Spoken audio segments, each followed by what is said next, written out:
Welcome to Talking Heads on USA Global TV, starring the one and only wonderful Dr. JACALYN. It's a prestigious place where world-class influencers and experts meet, and where you'll find the most trusted advisors and coaches for all things in life and business.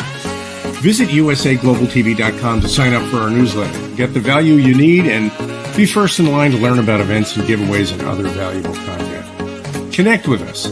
Email Dr. JACALYN at usaglobaltv.com to talk about how you can become part of USA Global TV.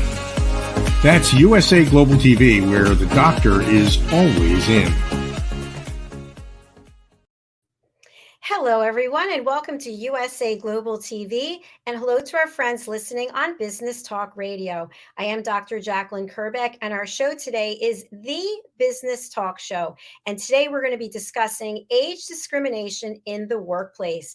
And here to join me for our 85th episode of this show is Mr. CINI. Let's bring him out. Hi there. Hiya, Dr. J. I was afraid you were about to introduce me as the 85-year-old CINI. I was scared for a second. No, your 85th episode.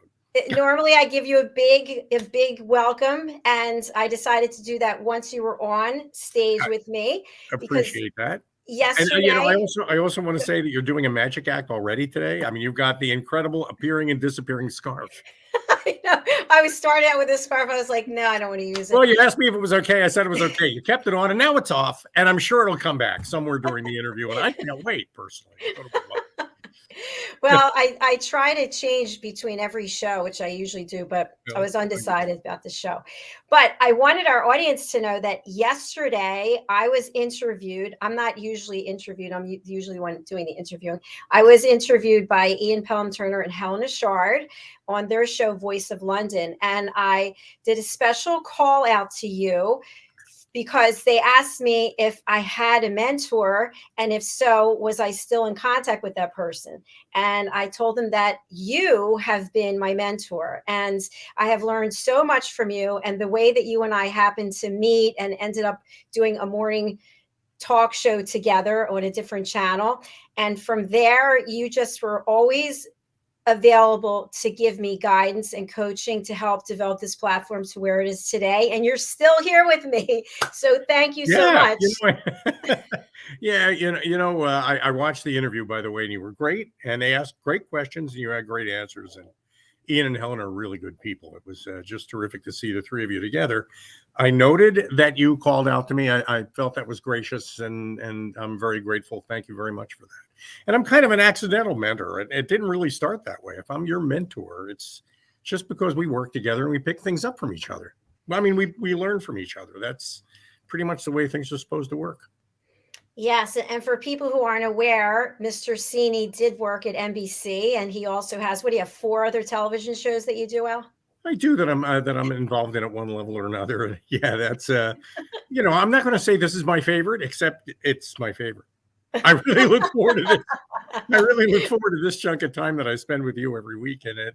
And we have a great guest today. And I want to kind of skip over the me part, because we had a little bit of a back and forth with Dr. David SCHEIN, who I can't wait to bring out, because he is so counterculture. He's not we're talking about age discrimination, but it's a deep dive. It's not the virtue signaling that we're used to, where people talk about what you should do. What I'm looking forward to is I think it's going to be a conversation about how things really work, and maybe some lessons on how things ought to be working instead of the way they work. So I'm looking forward to that. I agree. Dr. David SCHEIN has been on our platform before. I want to do a call out to Red O'Laughlin, who is also one of our team members and a dear friend. He's my book coach. I just spoke to him. He introduced us. Dr. SCHEIN is a public speaker. He's a management professional and director of graduate program at the Cameron School of Business at the University of St. Thomas. He is a CEO and co-founder of Claremont Management Group, and he's the author of The Decline of America, 100 Years of Leadership Failures and Bad Deal for America. He's also the host of Saving America and Business Law 101 webcast. So let's bring out Dr. SCHEIN. Well, Hello. thank you. It's wonderful to get a chance to visit with Dr. JACALYN again. And Al, you and I have been connected virtually for a long time. I saw that, and it's one thing to get an interesting guest on who has interesting, exciting things to say, but it's another thing to get somebody who is actually worth listening to. I mean, that's like a special. And overbuilding it. I'll tell you why. And it's not just blowing smoke, which TV show hosts often do. Yeah. It's that whole idea that everybody's driven by what you should do, and and the woke, which I even hate to use that phrase because it doesn't do it the proper amount of injustice it deserves. We live in this world where everybody thinks they know what diversity, equity, and inclusiveness is. But we've lost sight of the fact that that we are a meritocracy, and that people for their merits are supposed to advance in our society, because that's what makes society stronger. Do I have that right? Because I know we're not doing that. Well, I think you touch on a very important point, and I am a very strong advocate of DEI in its real sense, meaning that we consider people regardless of their age, their color, their sexual preference, their veteran status, disability, that we look at people and say, what is the meat of this person? What is their tenor underneath the skin?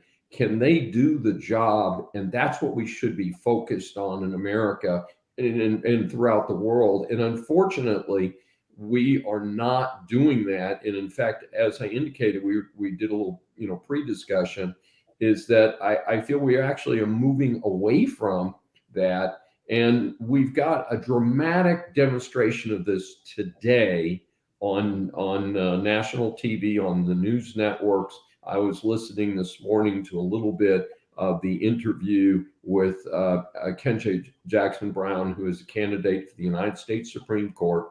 She happens to be African American.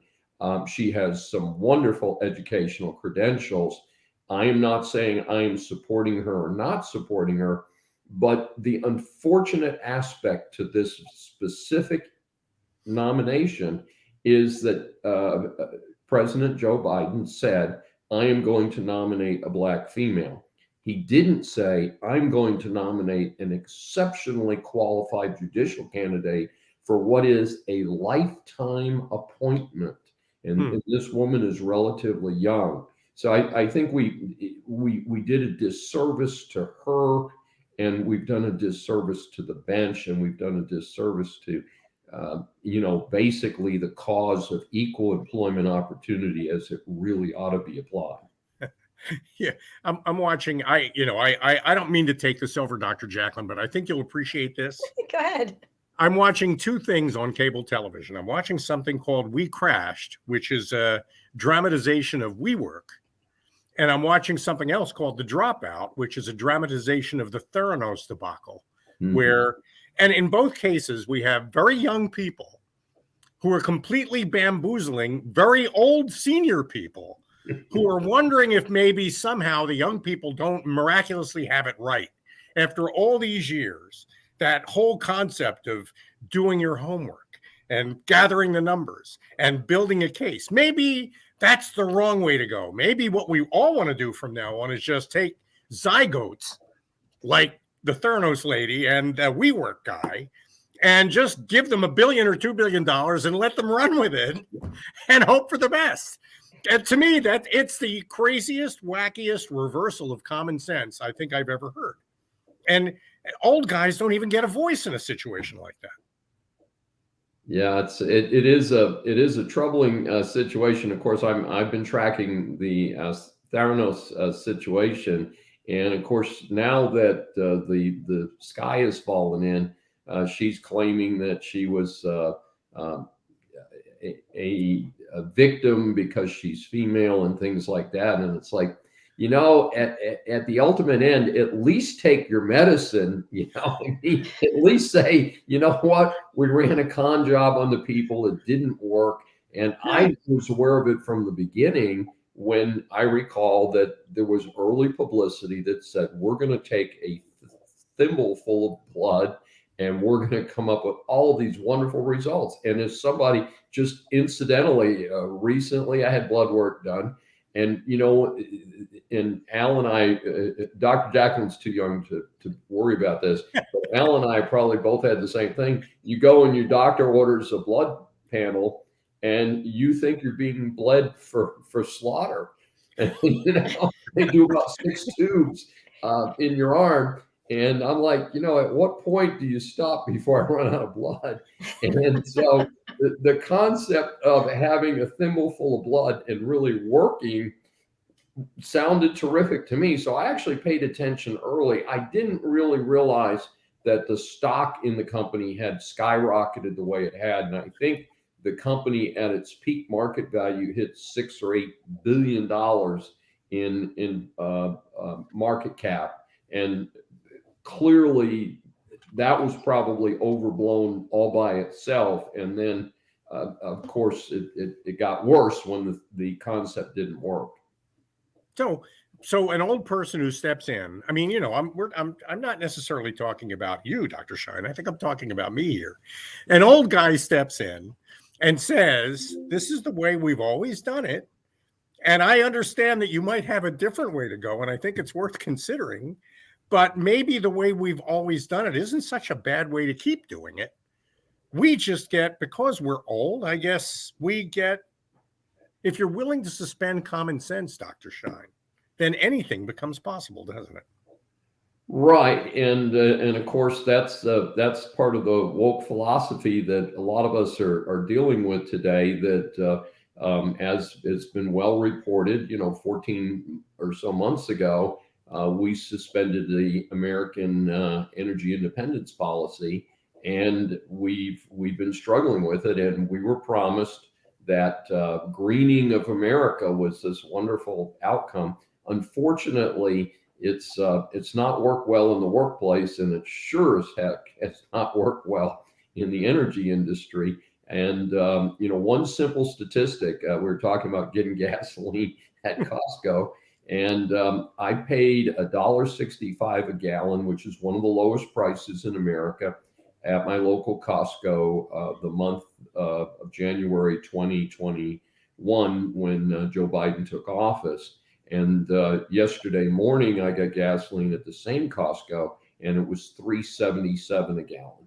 So, the suspension of reality part certainly has to come home to people, to say that while the concept is cool that we could have this, carbon neutral future, the reality is that for whatever reason, it is really not ready to go today. Or as I think the cliche goes, not ready for prime time.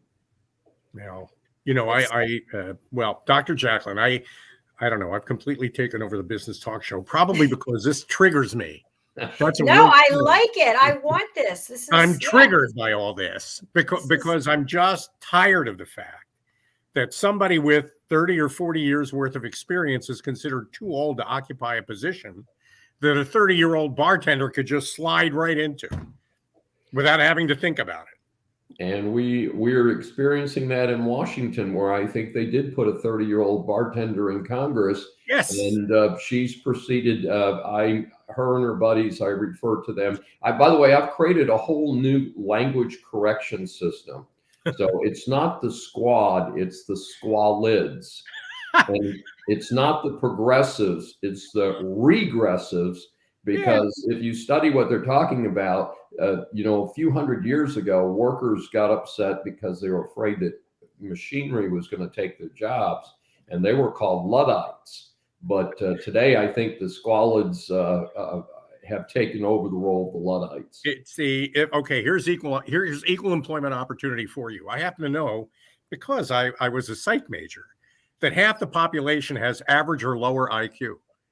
So that means we should set aside half the jobs for stupid people, just to make sure that they're all represented properly in the employment world. Well, we're doing that in higher ed. I think you've seen that a lot of schools have abandoned the SAT and the LSAT and the GMAT, and the only one that I haven't heard them abandoning is the MCAT, which is to get into medical school. Yay. I'm glad to hear about that one, Bobby. I don't want to hear my doctor became a doctor because he beat everybody in operation. I don't want to hear that. I did have an invisible man when I was a kid, with all the veins. Oh, yeah. Yes. Yes. That too. So I take it apart and put it back together. There'll always be pieces left over, like IKEA. Right. So it's a good thing I never actually had to build anybody. I was planning to be a doctor from early childhood. I'd want to be a doctor. I went to college, and a weird thing happened. I was a scholarship student, so I had to do work. So my work study job at Penn was to work at UPenn Hospital for this doctor who was working on people with gangrene. And gangrene is one of the most horrific of human afflictions that you can imagine, and the odor of it is death. I mean, it smells bad, it looks bad, it's just an awful experience. And it really turned me off from wanting to be a doctor. My joke is that I would have been a great doctor if I didn't have to work on sick people. Well, now it's called wellness. Yeah. I actually want to be a psychiatrist, by the way, and I think that in my alter ego, that as a university professor and an attorney and a consultant, that I feel like I'm a psychiatrist with 3 hats on. Really? Well, I'm gonna. What are the 3 hats? I'll bite. Just doing everything that we can to do it. And my staff refers to me as the all-round useful person. You have that on your LinkedIn profile. I'm working on it. I'm trying to be bumper sticker. Yes, all-round useful person. And but we were going to talk about age discrimination today. Yeah, I have a comment that I wanted to make. So Sure. in my corporate career that I retired from in 2020, I had probably 28 years in the corporate world, and my immediate supervisor, and that's on and on and on all the way up, they were always older. And when you got to a certain age, you were in a certain position, and you had your career in the same company. And then all that changed. So that whole cradle to grave thing, that just went down the wayside. Also, I always learned that I should speak using big words and write using very big words, long sentences. So fast forward, I remember calling on a client, a major manufacturer of soups in the United States. And the gentleman was a vice president. He was a vice president, and he was in his 70s. I already knew this because I met with him a couple of times. And I was always just so respectful and appreciative, thinking about he spent his career at this company and all the things that he learned. And I had somebody riding with me who was much younger and was totally not interested in anything that this person had to say because he was too old. He was too old. He shouldn't be in that job anymore. We should put him out. And I just found that to be fascinating. So the end of the story is, in the same position that I was in, I always had supervisors who were older, and then they brought in someone younger. And I was told that I use too many words when I speak. The words I use have too many letters, and that everything should fit into a Twitter comment. And and I sort of felt like I was no longer relevant, even though I wasn't, that much older. But still, it's just interesting how everything that you grew up valuing and appreciating about getting older in life was just no longer relevant. Yeah, it is a difficult conundrum, and I do think that there may be some things turning around. But what's interesting is, in terms of making observations on this situation, is it's estimated that age discrimination in America is the most common form of discrimination by a factor of 2 over all other forms of discrimination in the workplace combined. And one of the reasons that it is not being treated as seriously is that people are like, well, if you're old, you can just go home and you know, suck up your retirement and take Social Security and Medicare, and you know, you just get out of our way and let us young people, you know, run the show. And there's a lot of problems with that. For one of the things that you were touching on is, and the Theranos case that Al mentioned is certainly a good example, is young people don't know everything. And the second thing is, we keep talking about the fact that we're running out of actually qualified people to do things in many, many different areas. One of the scary things is that we're facing a future without enough doctors.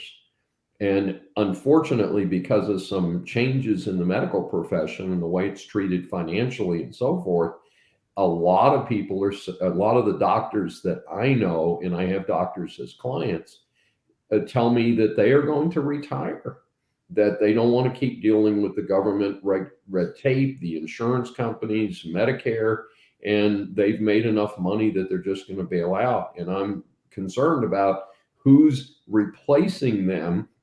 And one of the things is that we have unfortunately been kind of edging toward a generation or several generations in a row who are not being disciplined about study.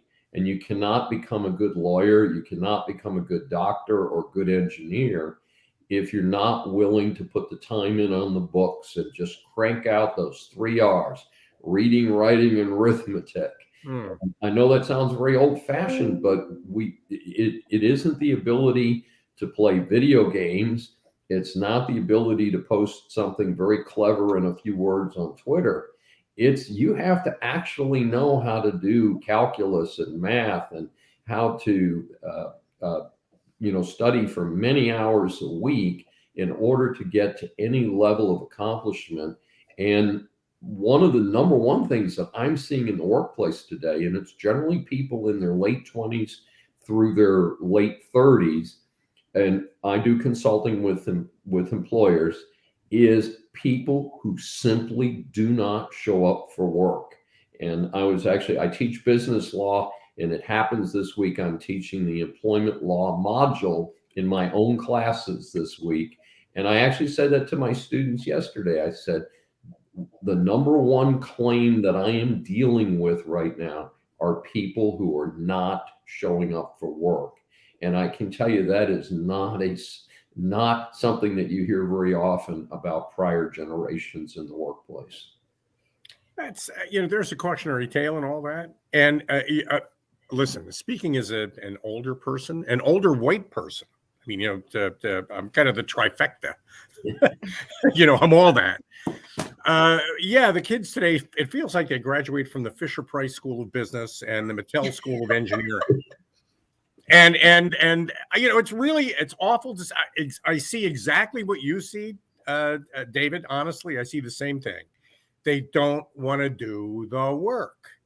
They just don't want to do the work. And they feel like only old people think you need to do the work. Their attitude is you can get away without having to do the work. Somebody will come in and do the work for you, like mommy and daddy used to come in and do the homework for them. I mean, what are we doing to ourselves? Creating what are we? I don't know. Plug me into life support, then pull the plug. I'm ready to go. Well, you know, and we did talk about a couple things. We talked about the soccer moms, and then we talked about the helicopter moms, and we talked about the yo-yo children who went to college and came back and then lived in mom's basement. And I'll give you a very interesting statistic in terms of the progress that we've made or maybe haven't made, is what I heard is last year, 2021 graduation, 57% of the college graduating class was female.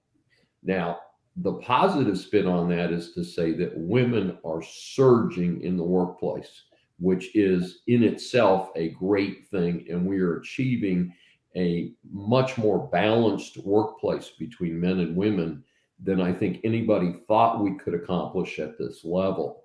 But at the same time, it produces a very interesting outcome, which is that those same women are having trouble finding spouses, because while it is true that people marry across all different types of backgrounds and people and so forth, and you have medical doctors who marry airplane mechanics and stuff, the fact is it doesn't happen very often, and that most college graduate women would like to marry a college graduate man, and they're going to have a kind of parallel to the China problem, where China had that one child problem, and they did a horrible thing there. They aborted females so they could have males, and they produced a couple generations in a row of overwhelmingly male populations, even though natural birth is, believe it or not, just a tiny bit more male than female in terms of natural production. And I think that's because boys are dumber than girls, and they do stupid stuff like jump off roofs and, ride bicycles into cars and things. So that I think nature accommodates that by producing a few more boys than girls. But it's fascinating to see what's happening in the workplace today. And I have seen some very disconcerting things happen. And again, in my early career, I had extensive training in affirmative action program development and equal opportunity and supervisory training. And I've done a lot of supervisory training over the years to encourage people to use equal opportunity principles in their hiring practices. But I think we've kind of missed the mark a little bit. Is we need to focus at all times on people who are qualified and willing to work hard. And I actually had a young woman executive or fairly high level professional employee who was complaining about the fact that her employer expected her to work more than 40 hours a week. And honestly, I was pretty surprised, because when I got out of grad school and went to work for Shell Oil, my first few years at Shell were very successful, but I worked pretty much 6 a.m. to 6 p.m. 5 days a week. I went in on the weekends if I needed to. Never complained. It never occurred to me to complain. And I try and kind of imbue those virtues in my I teach seniors in college and graduate students. So I get them at a good time as they're finishing college or they're finishing their grad program, to encourage them to understand that when you get out, you're valued for your commitment to that business and for your willingness to work hard and put your time in. And what we're seeing is that people in our generation, Al and I, and Dr. JACALYN doesn't count because she's too young, but well, she just said a few minutes ago that she was corporate for 28 years, and I'm thinking that's not possible. Started at age 12. That's not possible. I'm going to be 59 on Saturday. Oh, Happy my birthday. goodness. Well, you look fabulous and all that. But to give you an idea how pervasive age discrimination is, I was a long-time runner, and I blew out my hip due to running. And I had a complete hip replacement about 18 months ago and did not tell my university. In fact, I had the operation on Friday morning, and I taught class on Tuesday night. It's incredible. And I did not take any time off. But part of the reason I did that is because people might perceive a procedure like that as someone who is old, and I don't want to give them any ammunition. And again, this is in higher ed, and people say, well, gee, isn't higher ed like the place where, all those professors and folks are out there running around and promoting, equal opportunity and, rights for LBGT and all that stuff. And I'm like, it's the same place, but there's an awful lot of situations where people have blinders on. And in higher ed, the two blinders are age and political conservatism. And it's very interesting. You can have some wacko appear on a college campus and talk about whatever whack stuff they think, and people are like, oh yeah, that's really cool, that's free speech. And yet if you have somebody who's popular on Fox News or some other conservative speaker like Ann Coulter, Ann Coulter's had people who didn't talk to her. And I think I've seen her, I don't know her personally, but I've seen her on television. I think she's articulate, intelligent, and has interesting things to say. And granted, I start from a bias that I admit to because I am a lifetime conservative. But at the same time, it's like, why would you not want to have this lady come talk at your campus and listen to what she has to say, and at least compare it to what current value systems that you're exercising? So these two pieces get intertwined, is that there's equal employment opportunity within a very specific definition. And that's, to me, is very disconcerting. I think merit has to come first. And one of the things is, again, one of the ways to correct some of the problems that we have is unfortunately to really dig ditches, is to get down into the lower levels, into pre-K, elementary school. We need to have children reading by the time they're through kindergarten. They need to be able to do basic math before they get through kindergarten. They need to be understanding that for America as a country to progress, we've got to stop bringing in scientists from the rest of the world. We've got to focus on growing our own scientists. And how do we do that? They've got to learn math. They've got to be articulate and well-read at a low age, so that by the time they get to high school and the time they get to college, they're ready to deal with advanced mathematical, medical, and economic concepts. And unfortunately, we're not doing that. And we're especially failing the minority community. I get very concerned when I hear people say, oh, well, if we just take away a lot of the standards, and that's what we've heard over the last couple of years, is why don't we remove the admission test and the GPA, the graduate, your grade point average and all that? And it's like, no. Wrong approach. And you know what? That's all great for these cats to run around and talk about. The reality is, I work with businesses, I work with employers, and they are not on that page. They're like, did you get a 3.5 in engineering school? Did you pass the licensed engineering exam for your type of engineering?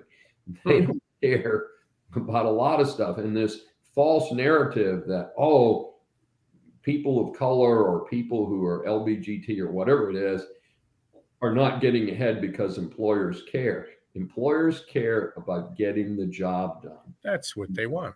Mm-hmm. I mean, they want that bridge built, and they want the first version of the bridge to work. They don't want to have to build 3 or 4 because the first 2 or 3 fell apart. I mean, it's everything, all the excellence that it took to make us the society we are needs to continue. We can't head away from that because all of a sudden the 9-year-olds who are running things think there's a better way to go. And it's the part I'm so glad we're having this conversation. And I also want to point out, for young people that might be listening to me complaining about young people who feel like I'm talking about them, if you think I'm talking about you, then I probably am. If you recognize this in yourself, then it's probably true. Crossing your T's and dotting your I's is not a weakness. It's a strength. Teaching people how to do that is something that schools ought to do.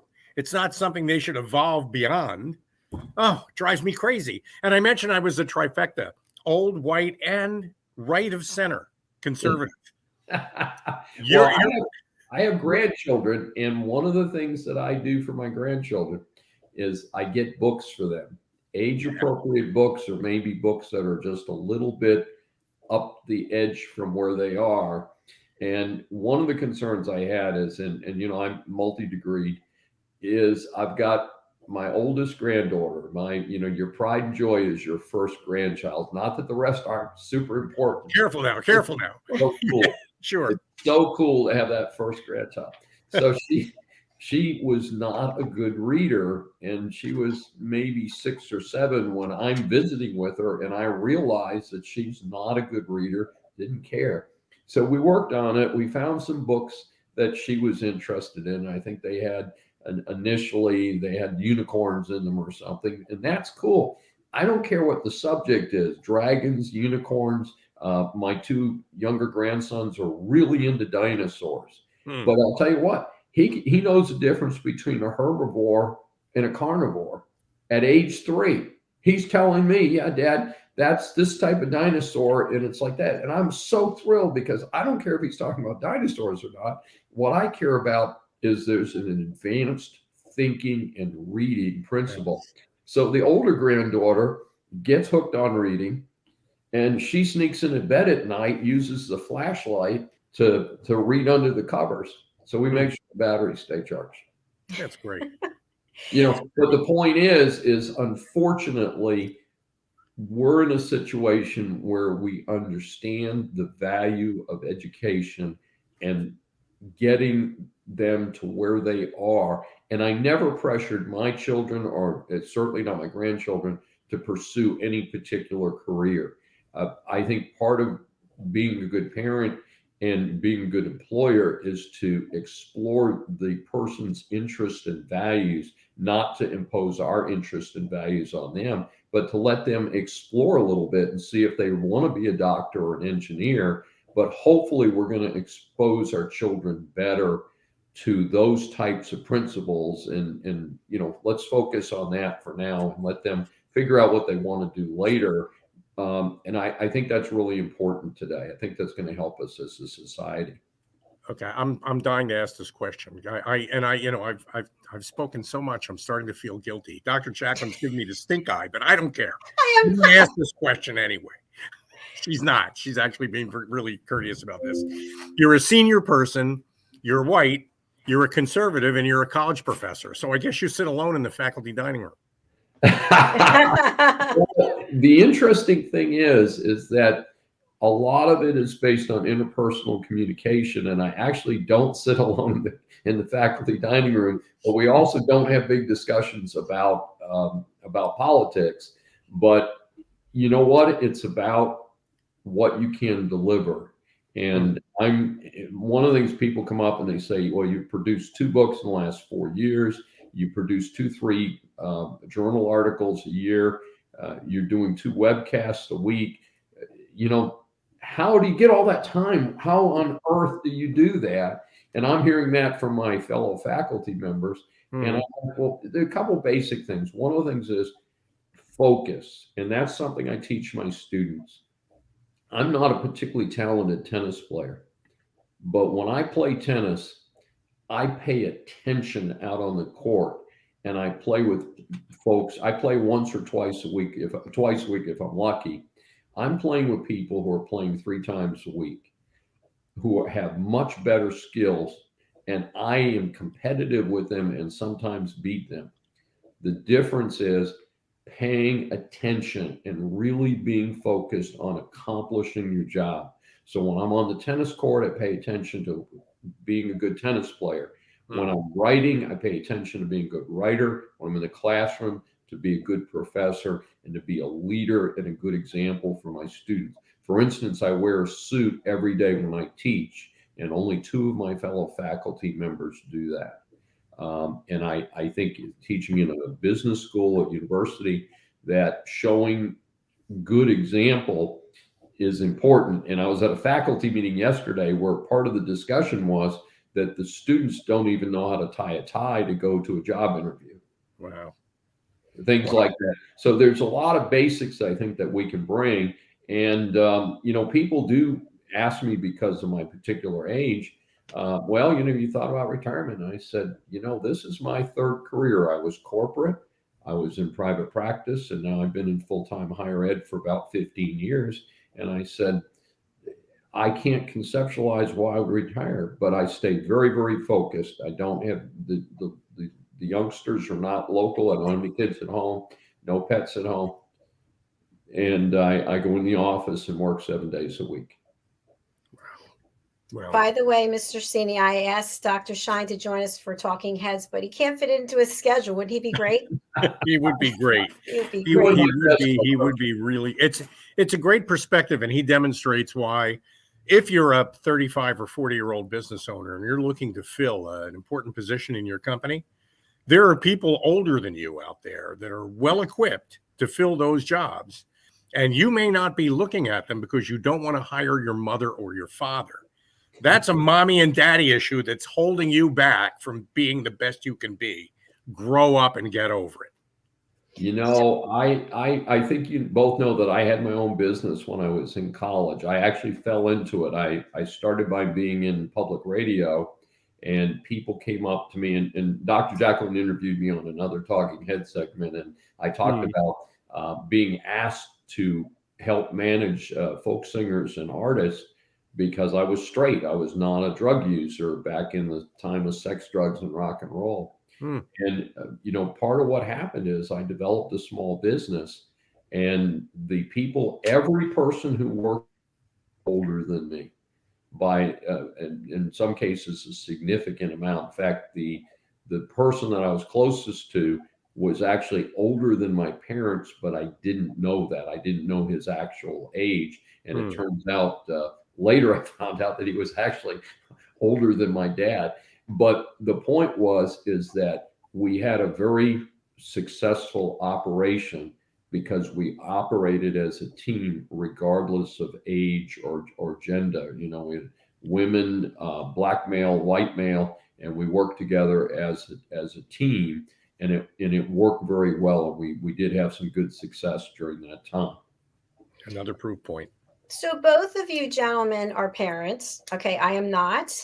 And what I'm wondering is, why aren't parents teaching their children to respect their elders the way I was brought up, respect your elders, and that it's not appropriate to discriminate about age or any other of characteristic traits when we're looking at hiring someone or working alongside someone? Why isn't that taught at home? Why does it happen that they go through whatever age and whatever education, and then they're starting to look at things at that point instead of from the very beginning?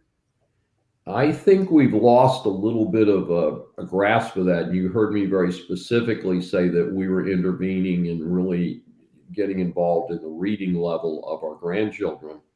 And I think a lot of parents, because we have mostly two working parents, and that's fine, there's nothing wrong with that, but it means that you've really got to put a lot of energy in, because the concept that, well, we're both working, we're both tired, the schools have to step up and do their part.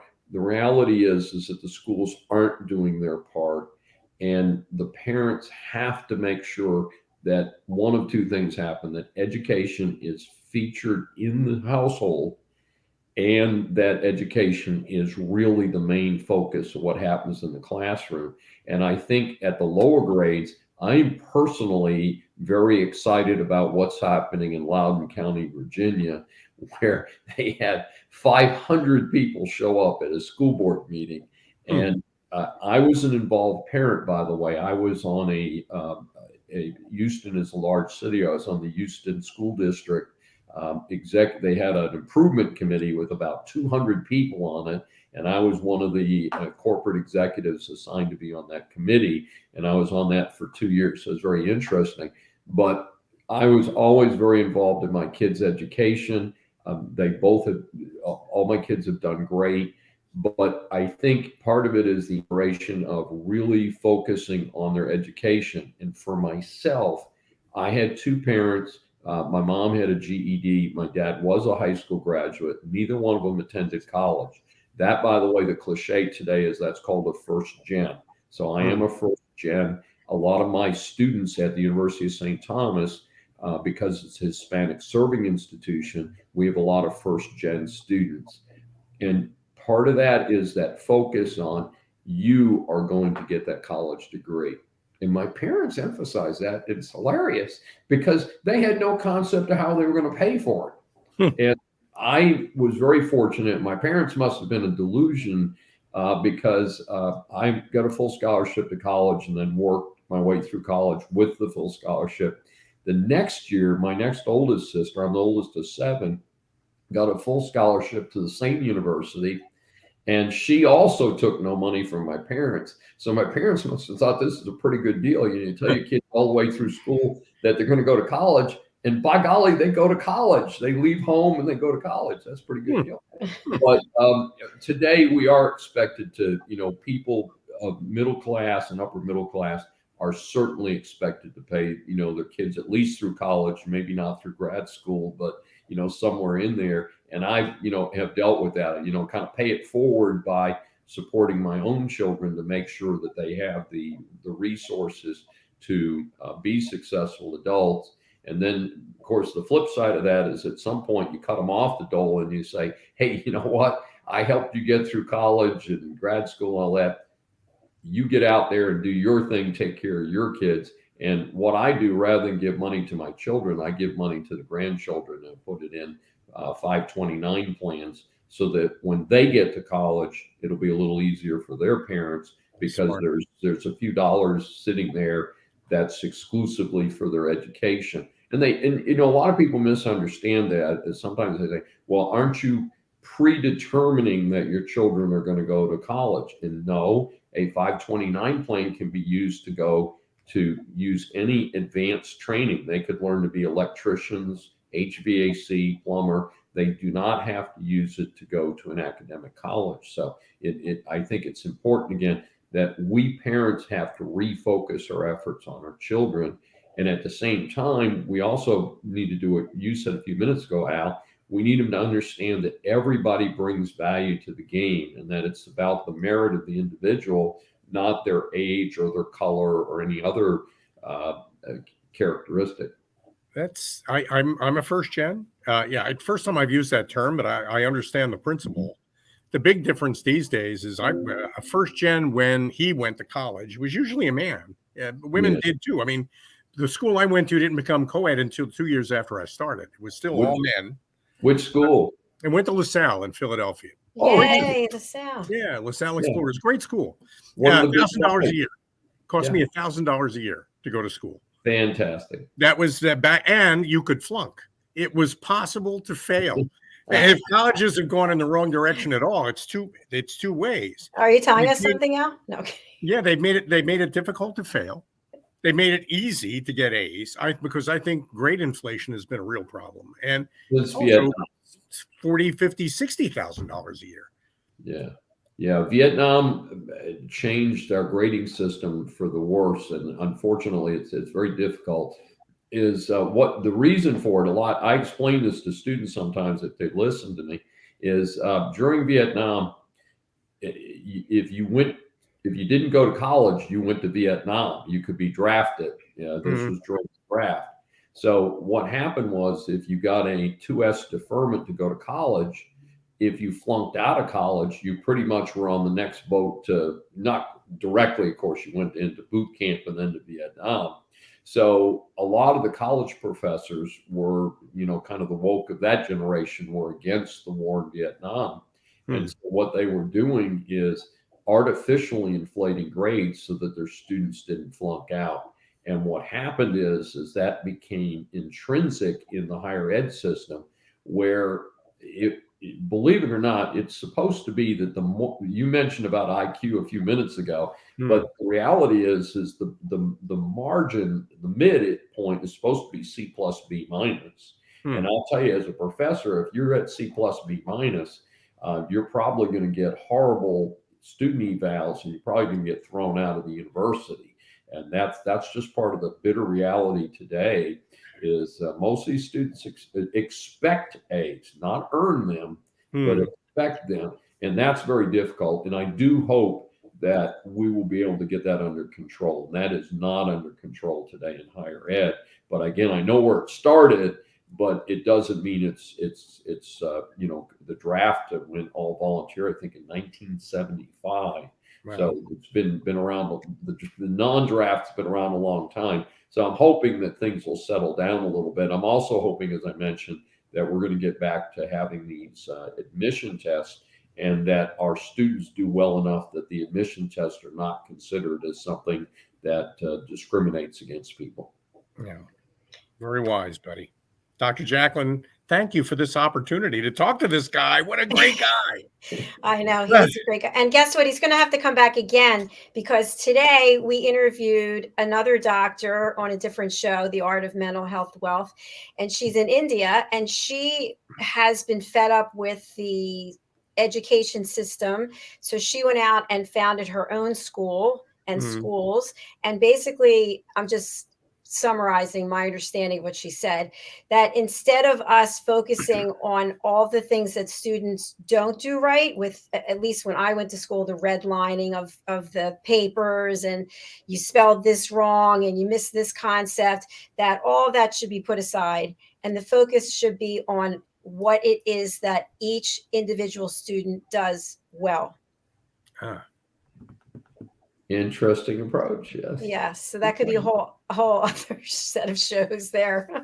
So we're going to be issued boxing gloves. So in other words, maybe you are creative. Maybe you're not good at math, or you're not good at English, but you're really a creative and you're good at painting or drawing. And so that's what should be celebrated about you, as opposed to reprimanding you and giving you homework and detention, etc., to work on these other things. Well, I think everybody needs to have a certain basic level of education. And I think we've abandoned that.